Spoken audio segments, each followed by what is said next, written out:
당신이 찾던 무서운 이야기 고비의 TV.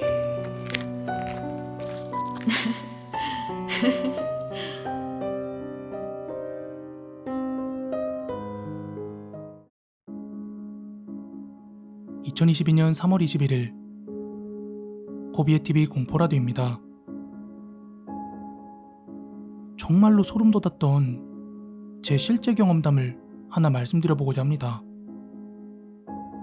그때가 초등학교 5학년 때였는데 저는 같은 학교에 다니는 3학년짜리 여동생이 있었습니다.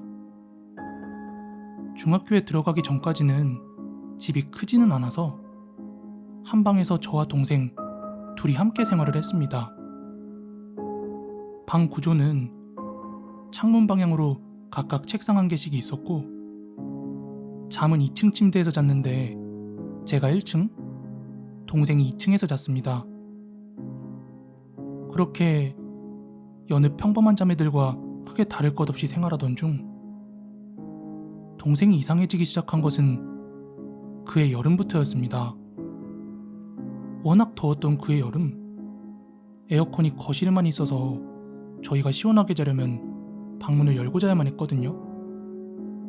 하지만 그날따라 유독 자다가 덥길래 왜 이렇게 더운 거야 하고 눈을 뜨는 바로 그 순간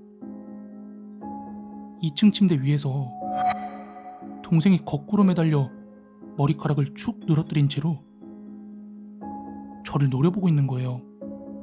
근데 눈빛은 노려보고 있는데 입술은 웃고 있는 거 있죠. 게다가 그 뒤로 보이는 문은 굳게 닫혀 있었습니다. 저는 깜짝 놀라서 혜미야, 너 뭐해? 놀랬잖아. 그런데 동생의 표정이 그냥 그대로 마네킹처럼 굳어있는 것처럼 보이는 거예요. 너무 놀라서 동생의 얼굴을 흔들려고 볼에 손을 가져다 대는데 방 안은 너무나 더웠음에도 불구하고 동생의 얼굴은 너무나 차가웠고 무엇보다 미동도 없었답니다. 괜찮냐는 계속된 물음에도 대답이 없자 겁이 난 저는 엄마에게 가려고 방을 가로질러 문으로 갔는데 문이 잠겨있는 것처럼 열리지가 않았습니다. 너무나도 무섭고 놀란 저는 엄마, 문 좀 열어봐. 엄마 제발 하며 막 펑펑 울고 있었는데 밖에서 엄마가 문을 열자 언제 그랬냐는 듯 문이 스르륵 열리는 거예요. 방으로 들어온 엄마는 저한테 왜 그러냐고 물었고 저는 뒤쪽을 가리키며 혜미 좀 봐 하며 손가락으로 동생을 가리키는데 좀 전까지 거꾸로 매달려 미동도 없던 동생은 세상 모르고 자고 있는 거예요. 심지어 제가 방금 그 난리를 쳤으면 일어났을 법도 한데 말이죠. 엄마는 혜미가 왜? 하며 물어오셨고 저는 조금 전의 상황을 주절주절 이야기했죠. 그러자 엄마는 철저하게 제가 악몽을 꾼 것 정도로 취급을 하셨습니다. 30대인 지금에 와서 생각해보면 제가 엄마라도 그때 그 상황에서 그렇게 말했을 것 같아요. 그리고 다음 날이 돼서 제가 혜미한테 너 어제 침대에서 왜 그랬어? 하고 물어보자 얘는 자기가 무슨 짓을 했는지 전혀 기억도 못하고 있더라고요. 그런데 더 소름 돋는 일은 그 다음부터였습니다. 한 번은 자다가 뜨거운 콧바람 같은 게 느껴져서 눈을 떴는데 동생이 자기 얼굴을 저한테 마주하고 막 이렇게 숨소리를 내며 저를 내려다보고 있는 겁니다. 그때도 동생이 짓고 있는 표정이 평소의 동생의 표정이 아니길래 너무 무서워서 너 자꾸 왜 그러는데 하고 밀쳤어요. 근데 정말 동생의 몸이 어린애라고 하긴 힘들 정도로 단단하고 무겁게 느껴졌어요. 그리고 그런 일이 있을 때면 늘 방문이 굳게 닫혀 있었습니다. 답답한 건 제가 부모님한테 이 사실을 알리면 동생은 언제 그랬냐는 듯 다시 가서 자고 있었습니다. 그렇게 한 3-4번 정도 같은 일을 겪고 난 뒤에 저는 학교에서 친구들한테 나 밤마다 이런 일 겪어 하고 이야기해주자 친구 중 한 명이 그거 목류병 아니냐며 저한테 이야기해 주었고, 그때는 목류병이 뭔지 몰라서 친구한테 물어보니까 여러분들 다들 아시듯 자고 있는 중에 마치 의식이 있는 것처럼 움직이고 행동하는 것이죠. 그래서 저는 엄마 아빠한테 햄이 목류병 같아요 하고 말씀을 드렸고, 그때부터는 무서워서 제가 거실에 나와서 자기 시작했는데, 희한하게 그런 날은 방문이 닫혀있지도 않았고 동생이 자다가 움직이고 그런 일도 없었다는 것이죠. 그러던 어느 날이었습니다. 동생과 함께 방과 후에 집에 들어오자 집에 엄마의 친구 2분이 와 계셨어요. 한 분은 자주 보시던 엄마의 동창이었고, 한 분은 처음 보시는 분인데 지방에 살고 계시는 같은 동창분이시래요. 그날은 아버지께서 출장을 가셨던 날인데 오랜만에 엄마의 학창시절 단짝들이 다 모였던 것이죠. 근데 그날 처음 봤다는 그 엄마 친구분께서 저한테 혜지야, 이모한테 최근에 동생이랑 무슨 일이 있었는지 좀 알려줄래? 이렇게 물으시는 거예요. 저는 그 물음에 그냥 술술술술 지난 일들을 다 이야기해드렸습니다. 나중에 알게 된 건데 그 이모는 뭐 이것 때문에 오셨던 건 아닌데 오랜만에 만나서 하루 종일 이런저런 수다를 떨다 보니까 오만 이야기가 다 나오게 된 거죠. 그러다가 엄마가 제 이야기를 하게 되셨나 봅니다. 아무튼 그 이야기를 듣고 난 그 지방 이모는 오늘 이모가 하룻밤 자고 갈 건데 만약에 또 그런 일 생기면 몰래 이모한테 와서 알려달라고 하더라고요. 그렇게 친구 한 분은 저녁 시간이 돼서 가족 챙기러 가셨고, 엄마와 지방 이모 그리고 저와 동생 넷이서 집에서 함께 고기도 구워 먹고 수박도 썰어 먹으면서 즐거운 저녁 시간을 보냈습니다.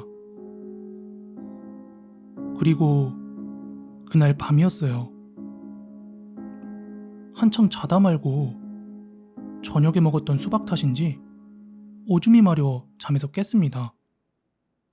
그런데 그때 진짜 깜짝 놀랐던 게, 매번 동생 때문에 심장 떨어지는 줄 알았는데 이번엔 그 지방 이모가 문지방 앞에 서서 우두커니 저희 침대 방향을 쳐다보고 계신 거예요. 저는 이모한테 무슨 일이에요? 저 화장실 갈래요 이러면서 화장실에 가서 볼일을 보고 왔습니다. 그런데 제가 볼일을 보고 온 뒤에도 여전히 문 앞에 이모가 서 있어서 방에 들어가진 못하고 뒤에서 지켜보고 있었는데, 이모가 갑자기 야, 자는 척하지마 이년아, 썩 안 꺼져? 이렇게 확 소리를 지르는 거예요. 그런데 그 순간 진짜 일평생 단 한 번도 제 머릿속에서 지워지지 않는 일이 벌어졌습니다. 갑자기 제 동생이 성인 여성의 목소리로 막 이렇게 깔깔대며 웃는 거예요. 그제서야 엄마도 잠에서 깨셨고 벌벌 떨면서 이모 뒤에서 지켜보고 있었는데, 이모는 곧 방으로 들어가서 문을 닫으셨습니다. 그 안에서는 이모의 날선 호통소리와 낯선 여자의 웃음소리, 그리고 막 울음소리도 들렸고, 또 뭐라고 하는지 알아들을 수는 없는데 막 하사사사사 와사사사사사 이런 말이 들려왔어요. 그리고 얼마 안 있어서 이모가 방에서 나오셨는데 저희 엄마한테 다 끝났다 하고 말씀하셨고 동생은 언제 그랬냐는 듯 곤히 잠들어 있었죠. 그리고 시간이 흘러 제가 크고 나서 알게 된 사실은 그 이모는 지방에서 무당을 하고 계신 분이셨습니다. 학창시절 신병을 크게 앓아서 신내림을 받으신 뒤에 학교를 그만두셨대요. 그런데 여전히 당시 단짝 친구인 엄마와 서울 이모와는 잘 지내고 계셨답니다. 그런데 마침 저희 집에 놀러 왔다가 우연찮게 제 이야기를 듣게 되었는데 동생에게 귀신이 들린 게 아닐까 이렇게 생각을 하셨는데 저녁 먹고 이야기 나누고 할 때는 그 귀신의 기운이 전혀 안 느껴지더랍니다. 그래서 밤에 잠깐 일어나서 동생이 자는 모습을 유심히 살피고 있었는데 이게 틀림없이 귀신이구나를 느끼는 한편 그 귀신이 엄청 자기를 잘 숨기는구나 하고 느꼈답니다. 어디서 그걸 느꼈냐면 사람이 말이야 잘 때면 자연스레 숨소리를 내는 게 정상인데 숨소리가 조금도 나지 않더라고. 마치 일부러 자는 척이라도 하는 듯 말이야.